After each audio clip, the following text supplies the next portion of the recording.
Dans une énième convulsion, notre société essaye d'exorciser son passé concernant les femmes en proposant de féminiser notre orthographe.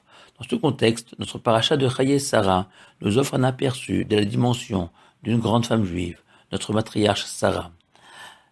La Sidra nous indique que Sarah est morte à 100 ans, plus 20 ans, plus 7 ans. Le Midrash explique que cette manière de présenter l'âge auquel est morte Sarah vient témoigner qu'à 100 ans, Sarah comptait autant de fautes qu'à 20 ans, âge de la maturité, où la Torah estime qu'on est pleinement responsable de ses fautes. En clair, Sarah n'a jamais péché de sa vie. Rabbi Nachman de Breslav rajoute que cela signifie aussi que Sarah avait le même enthousiasme pour le service divin à 100 ans comme à 20 ans. Le Midrash poursuit que Sarah était aussi belle à 20 ans qu'à 7 ans, car cette beauté physique était l'écrin nécessaire à une âme hors du commun.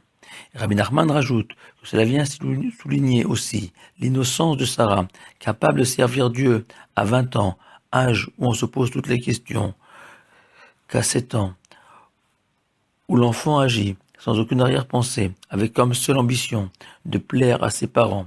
Ainsi, Sarah n'a vécu que pour glorifier le nom divin. Un second midrash explique que la mort de Sarah suit le récit du sacrifice avorté de son fils Isaac, car l'ange du mal est venu annoncer à Sarah que son fils avait été désigné par Dieu pour servir d'holocauste, et l'émotion suscitée par cette nouvelle a terrassé notre matriarche.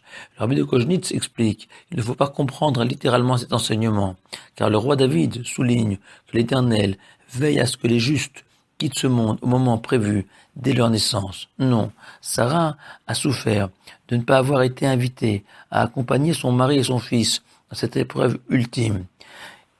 Alors Sarah a désiré ardemment s'y associer de loin et livra par amour son âme à son Créateur. Et la Torah précise que Sarah est morte à Kiryat Arba, littéralement la cité des quatre, en référence aux 4 géants qui y habitaient. Et le rabbi de Koznitz, suivant son explication, lui donne le sens suivant: la cité des 4 lettres, qui forment le tétragramme, soit le nom de l'Éternel, car l'univers de Sarah n'était peuplé que de l'éclat du nom divin.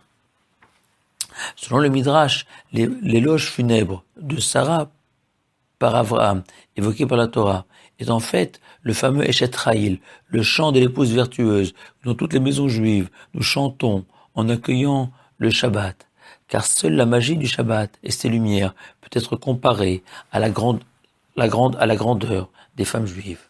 La preuve, aucun de nos patriarches n'a mérité de voir une paracha porter leur nom, contrairement à Sarah. Plus encore que l'écriture inclusive, la Torah avait inventé l'écriture exclusivement féminine. Shabbat shalom à vous tous.